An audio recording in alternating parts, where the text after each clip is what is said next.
Selamat malam Pak De. Selamat malam Bapak. Jadi yang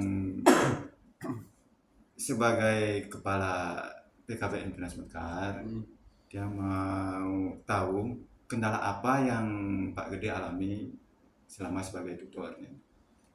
Terima kasih Bapak. Saya mau izin menyampaikan kendala-kendala yang saya hadapi selama melaksanakan pembelajaran di kelas. Yang paling utama itu adalah masalah kehadiran warga belajar, Pak.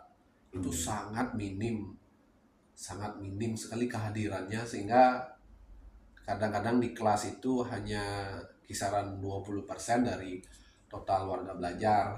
Bahkan itu terjadi tidak hanya di satu kelas. Bapak kan punya 6 rombel. Ya, Nah, hampir 4 rombel itu mengalami hal yang sama.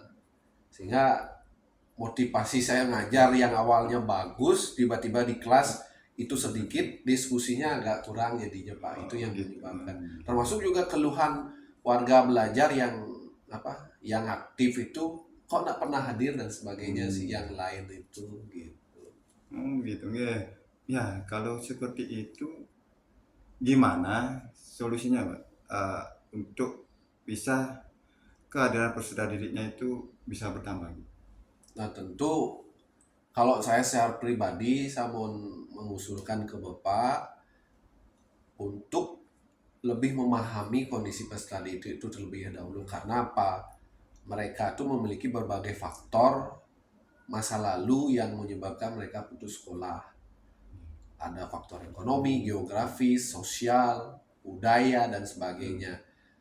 Sehingga dari kejadian itu kita harus memberikan secepatnya, kita harus mensosialisasikan sebuah sistem pembelajaran yang lebih fleksibel, terjangkau, dan kolaboratif.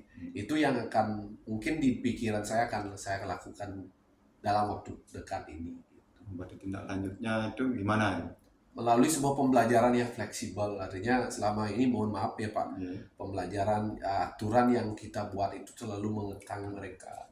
Jadi rasa merdeka mereka di dalam belajar itu belum ada. Dia harus terpaksa datang ke sekolah. Bagaimana kita merubah dari datang dengan berat hati, pulang dengan senang hati, kita rubah menjadi datang dengan senang hati, pulang dengan Senang hati. senang hati, berat hati gitu. Mulai padahal lu demen masuk gitu. Kira-kira seperti itu. Gitu ya.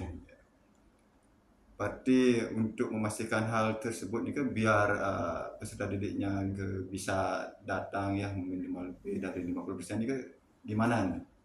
Kita sosialisasikan program yang akan kita laksanakan ini.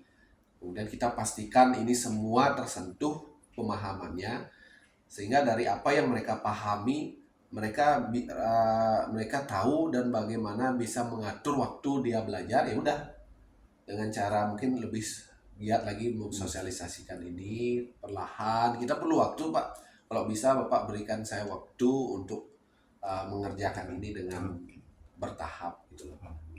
Ya, seperti itu. Oke, yang tunggu ininya Siap hasilnya Pak. untuk kedepannya gimana? Siap. Ya, terima kasih Pak Ude atas waktunya.